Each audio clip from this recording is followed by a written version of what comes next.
Boy, boy. Boy. Boleh man? Boy. Din. Din dia minta pakai lu kan kau. Kenapa Din ni tak minta dengan aku? Kenapa kau yang minta dengan aku pula? Alah, hai kau. Alah, boy. Dia segan lah. Malu je kau. So aku minta lu dengan kau. Jangan pakai lu 50. So aku yang ambil. So aku minta dengan kau. Cakap nama dia. Alah, kau tak payah jual nama orang lah, man. Din tu tadi baru lepas 5 minit lepak dengan aku. Baru dia balik ke sini. Kau pandai-pandai tu jual nama orang lah kau. Alah. Aduh, apalah kau main jual nama orang ah. Nak kasut. Nak. Dah. Aku pun banyak barang nak ambil lah. Kasut pun ada lah. Dah, man.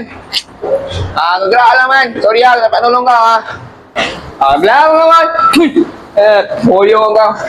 Jangan jual nama orang lain kali.